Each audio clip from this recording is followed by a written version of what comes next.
Hey, how y'all doing out there in YouTube land? This is Stiletto and Gino coming at you from the Wild Wild West. And today we're just having a discussion. And it's basically like a conclusion to the videos I made about this one over this past weekend. Today is Sunday, and we just thought we'd just have a little discussion after reading some of the comments and stuff like that. What you doing, sweetie? What you doing? You want to come up here on the table and say hi? Is that what you want to do? Want to come up here? Huh? That's what you want to do. I knew it. She always likes to say hi to everybody. That's my girl. Okay. That's my sweetie. Okay, my sweetie. We got all these blades open so you can't be on the table now. Okay. Very good. That's my girl.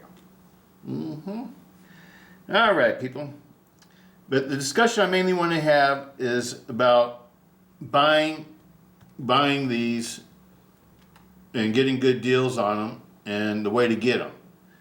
And the way I use a snipe tool called Bid Tamer. It's a free snipe tool, and when I bid on stuff, that's often what I do. So I don't make the bid go higher and higher and higher and higher, because the goal is to try to keep the bid as low as possible, right? And what I do is I check back about once a week if I'm interested. If there's something that I'm interested in, like this one I had in mind, I wanted to do a project with the new Demko scales that he has offered at his website now. The new John Demko scales. And I just felt like, I wanted to do a project knife. I've been wanting to do one of these in a polish, because as you can see, I don't have anything that's polished. And I love polished blades. And so I've been wanting to do one of these in a polish. And so that's what I did with this one. Absolutely love the way it came out. See little smirks on it. It is a fingerprint magnet now, though.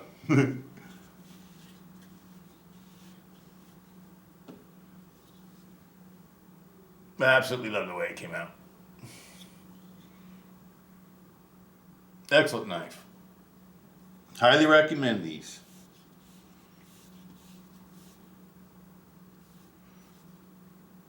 You can see some oil smears on them because I keep the blades oiled. Take all the smears off. They put a nice polished edge on it. It's razor sharp, hair popping sharp. Beautiful, beautiful blade. And I got this one for $315. And from now on, if I see any more, because I don't need to buy any more for myself. I have all the Demko knife, all the Demko Shark-Lock folders that I need or want. And I don't need any more. Now it's time to move on for me to try out some other things. But but these are my favorites. These are my favorites. These are the ones that are most likely to be in my pocket if I'm not testing out a knife, or for the channel, for reviewing it for the channel or something like that. Usually when you see me get a knife and I do an unboxing, I usually carry it around for like a week or two. And if it's something I really like, I may carry it longer. But if it's just an ordinary knife to me and I'd rather be carrying one of these or something, then I'll go back to carrying one of these. And I also like the SOG Pentagon that I have. I like to carry that one. That's a real lightweight knife. To me, anything under 5 ounces is real lightweight to me. So because most of my knives I like to carry like 5.5 ounces. And the Recons, those are like 5.3, and the Tau War I think is 5.1 or 2 or something like that. The large Tau Wars. I think the Holdout is 4.8 or something like that. I don't know, I can't remember, but all my knives I usually like to carry the most are like in the 5 ounce bracket, the low 5 ounce bracket, high 4 ounce to low 5 ounce bracket, or mid 5 ounce bracket. And we weighed these out the other day. They weighed 5.4 ounces. I carry these the most. I also carry I like to carry my Recons, and my Tau Wars, especially if I'm out on the motorcycle somewhere. That's why I like to carry the Triad folders. Not just because they're the strongest folders and I trust them the most, I've been carrying them longest, but also because the pocket clips, the old style cold steel pocket clips with the old style G10, it doesn't fall out your pocket if you're on a motorcycle. It doesn't vibrate out I ride a Harley, so things vibrate and stuff like that. And then if a pocket knife is fitting in your pocket loosely with the pocket clip, like it's easy to take in and out, that's usually too loose for a motorcycle for me. I'd rather not lose my knife than be worried about tearing up my pocket. That's just me, people. But for my everyday carry knives, for my work knives and stuff, number one, it would be this. I also like the Manix 2XL. That's my other favorite, the Spyderco Manix 2XL. I love those too. And that's the other one I carry a lot. So it's like in between this one and the Spyderco are my two favorites, the AD20S model and the Spyderco. Before I had the AD20S model though, it was the AD20.5s. These were my favorites. And they still are. I still love, to me this is my most favorite 3-inch blade folder on the planet is one of these. I absolutely love these. These to me are the kings of fidget. These are the kings. The smaller one, the AD20.5. Why? Because it's lightweight. It's just super easy to manipulate in your hand. This knife is super easy to manipulate. I highly recommend them. Love the AD20.5. And the reason why I have all these out here in particular is because I want to talk about buying budget knives and fixing them up, because I know a lot of people don't want to spend a whole lot of money to get a Shark-Lock folder. And what I recommend, I'm gonna leave a link to a website where they're selling these brand new, starting at about $110, and then I think the ones with the coatings on them are like $120. But you can get these at affordable prices, and they don't have the 3V blades. I think they're either the D2 or the AS10 blades. But I've been carrying the D2 now. The Demko D2 or the K110 or the Austrian D2, whatever you want to call it. I'm not sure what it is for sure. I'm pretty sure it's probably the Austrian K110 D2 that he uses. But I've been using them in these blades. All these knives have D2. And I absolutely love it. It's not too hard to resharpen. I use diamond stones, but it's not too hard to resharpen. I don't know. It's not a bad. I could polish it. It's like it can be polished.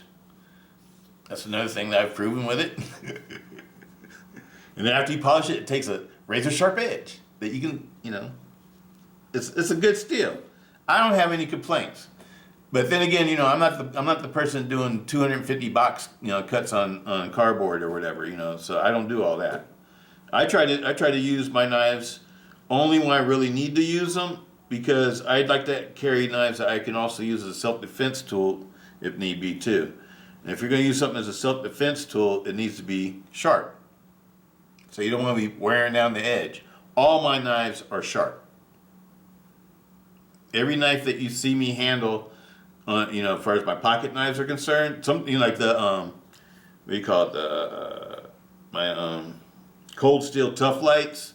I use those like everyday cutting tools. Those get dull real quick, and I always have to resharpen them a lot. So you may see one of those get dull on me or something like that. But all these other knives, these knives are also they stay razor sharp. I keep them razor sharp, all of them, all the ones I carry. And these are knives that all stay out, and I like to carry, because I like to have a variety, people. I'm sorry, I don't like to carry the same thing every day. I think I should have been like, I should have been a millionaire and been like Hugh Hefner or somebody, and had a bunch of different women too, because I would go for that too. But anyway, I like variety. So a lot of people wonder why I have so many different things, the same things, because this is the thing that I like. I just like having it in different shapes, forms, and colors, or whatever, And they have the spear point blade now. But they never made the spear point in D2, so the spear point blade ones are expensive. Whether you get them slotted or non-slotted, because they're not the steels that they come in will be like the higher grade powdered steels. And so the spear point knives are all going to be expensive. Pretty much all the new knives, I don't even think they're using D2 no more. I haven't seen a D2 one in a long time. Not a new one. They're using things like M4 now, and I don't know. They're using like a whole bunch of different steels. The Demkos are. I think they, whatever they can get a really good deal on, that's a really good grade of steel. I think that's what they use, and I think that's what they make their next series of blade, next batch of blades out of. That's the reason why I think the blade steels change all the time. I don't know. I'm just talking out the side of my head. I don't know. But that's why I just sort of noticed is that they have one blade steel and then it'll be gone and then something else will come along. That's the way it sort of seems. Except for the ones that are coming from Taiwan. They're consistently being, Oz 8 or K110 or 3V, and now they got S35V in. So that's gonna be that's pretty common steel for Taiwan. The steels that you see in knives coming out of Taiwan. So I think those will be continuing to be like that.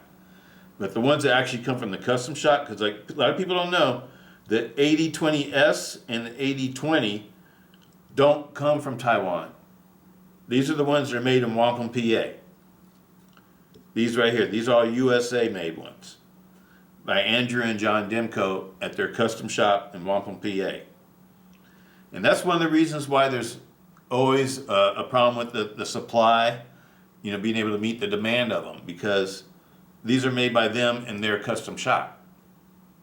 It's not like a big giant factory or a manufacturing plant or something like that with a bunch of employees or whatever. They're there to get their paychecks or whatever. These are made by the people that care about these knives.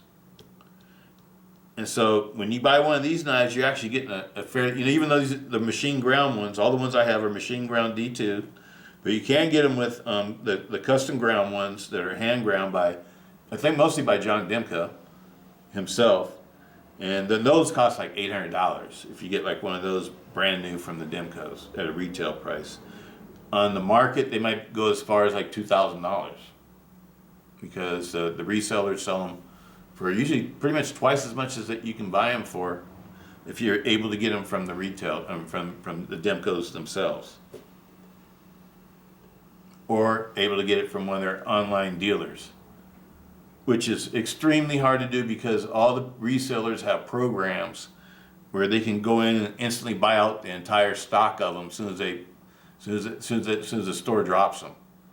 I've seen it so many times and it gets depressing. And that's the reason why I got into doing this. And that's the reason why I'm telling you guys about it, because don't let yourself not be able to enjoy a Shark-Lock folder, because you can get a used one and refurbish it and make it just as good as new. They're just as good as new when you refurbish them. All of these were refurbished. All of these. This one on the bottom I had to send back to John Demko, and he totally refurbished it for me. It had up and down blade plate. He had to replace the shark fin on it. This one right here, about for the one with the JG10, about for $225. And I refurbished it. First time I refurbished it, I had OG goat scales on it, original goat scales on it. And I had the black goat scales with the V-groove backspacer.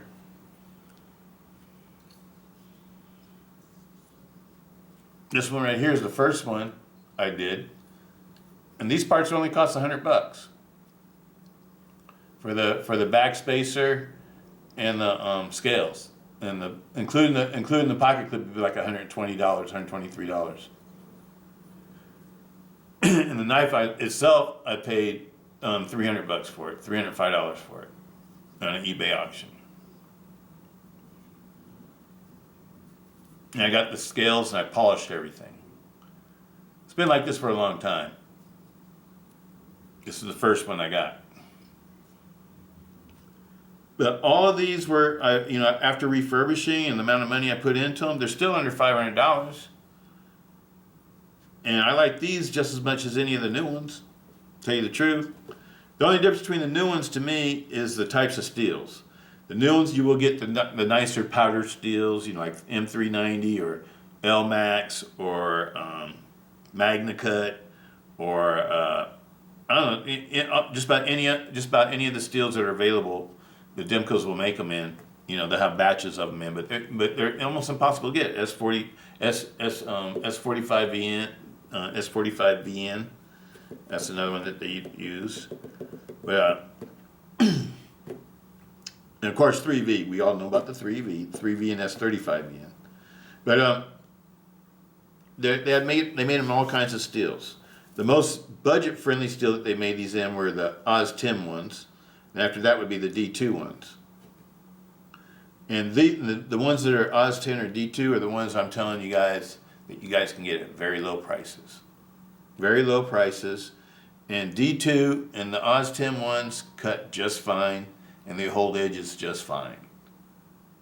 They may not be the CPMs or whatever, Magna Cuts or whatever, L-Maxes or whatever, okay? But just like those steels, they will cut. They will cut. And you get to experience the shark lock. You know, you don't have to spend, you know, because on the secondary market, about as low as you can find things is probably like $600, $599 or something like that. And they'll go up to like $3,000 for these knives, for Demko knives. The ones with the fancier steels and fancier materials and stuff like that. But they all function just the same way as these do. And they're all just as strong and just as good as these. They're all just as good as each other. Myself, I prefer the G10 ones over anything. I think the G10 ones, and both the AD20.5s and the AD20S models, I prefer the G10. And the G10 ones I prefer the most are the ones made by Demko, John Demko. These are John Demko scales. This is carbon fiber John Demko scale. This is G10 from John Demko. This one here is fly titanium peel ply. That one's a nice one too. This one here is flytanium, not fly titanium, flytanium. And this one is carbonized, and this one's what do you call it? My mind's gone blank, people. Carbonized.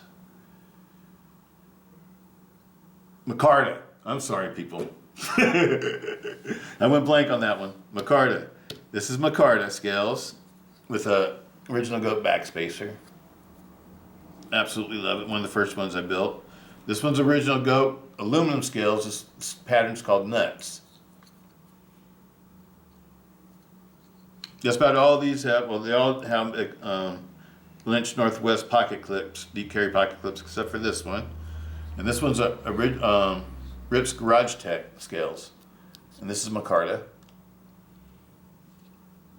I like these because these are thicker. They come with the backspacer and everything too. This one, you have to buy the backspacer. This one, I bought the backspacer separate from the scales. The scales came from Blade HQ. This comes from Original Goat. This came from Rips Garage Tech. This one came from Flytanium. These are G10 peel ply.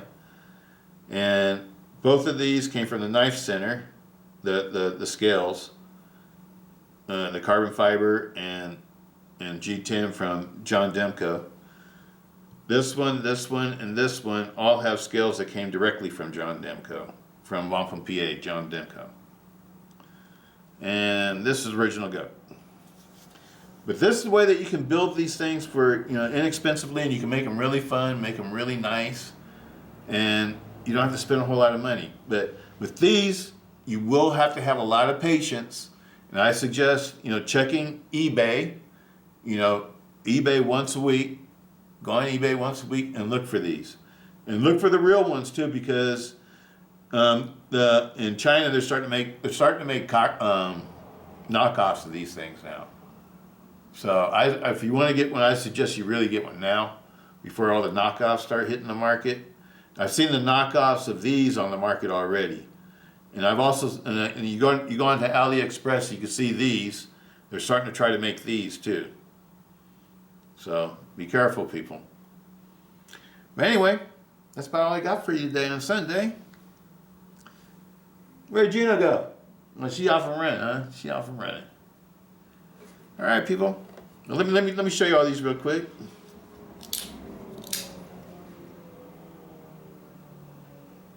Demko scales.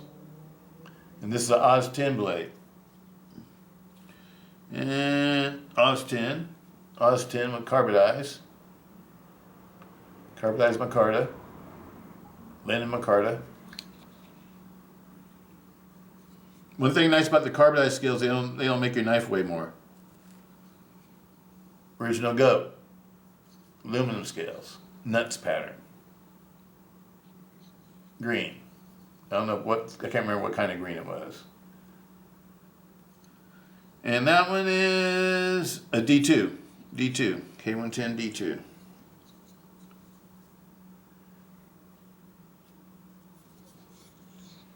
Demko scales, John Demko.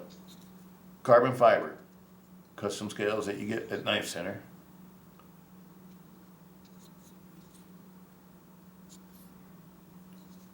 And that one's an Oz 10 blade with a DLC coating. This one's Oz 10 with DLC coating, and this is the Flytanium peel ply. I really like these. I love the way these feel. With original goat brass backspacer and Flytanium brass thumb stud with a DLC coated blade and black hardware. All these knives, like I said, have inch northwest pocket clips if they have pocket clips. It's my favorite pocket clip for these knives.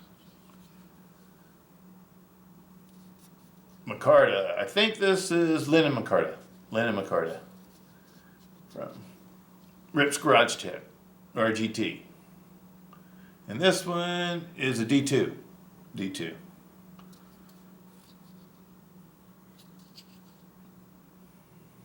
These scales come with the backspacers and everything. This is probably the best deal for a setup, because these are only like about, I think it was like 70 bucks or 75 bucks, and it comes with the backspacers and everything.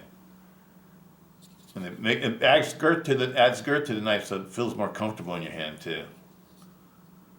If you do a lot of cutting chores. AD20S model.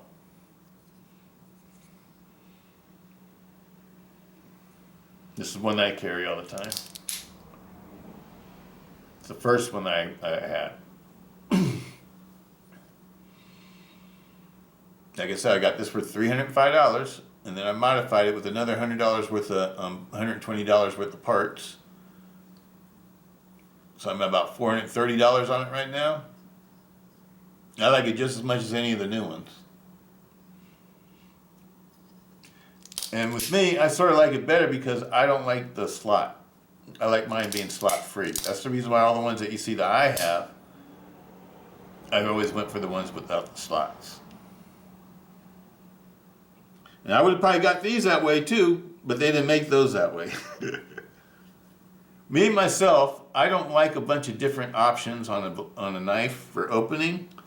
If it's going to be a thumb stud knife, just be a thumb stud knife. It doesn't have to be a thumb stud knife plus a flipper plus what do you call it? A reverse. I don't know. All the different kinds of opening methods they have: the holes, the thumb studs, the flippers. I don't want it all on one knife. If it's going to be a flipper knife, be a flipper knife. If it's going to be a thumb stud knife, be a thumb stud knife. If it's going to be a hole knife, be a hole knife. I don't need a bunch of different things on it. And lots of these knives like this, with like a shark fin, or an axis lock, or XR lock, able lock, recoil lock, things that you can operate with just by the lock mechanism itself, or the ball bearing lock from Spyderco. You don't need anything. All you need is a blade, which was kind of cool sometimes too, because then you don't have anything in the cutting path of the blade when you're cutting things. So, I don't know. I like it better when a knife is just dedicated to one way of opening. Me, myself. Because when you put too many different opening mechanisms on a knife, to me, it makes it look too busy.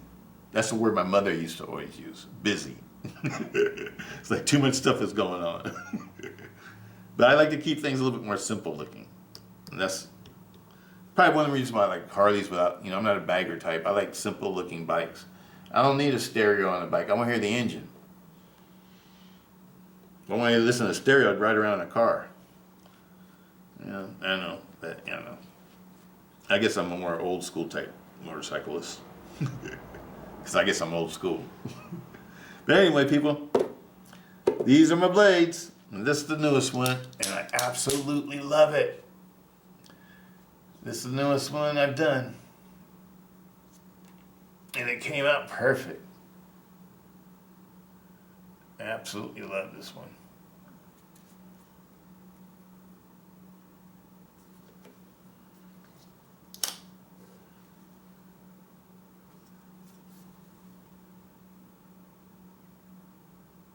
I'm trying to show you the detail, the way it's marked.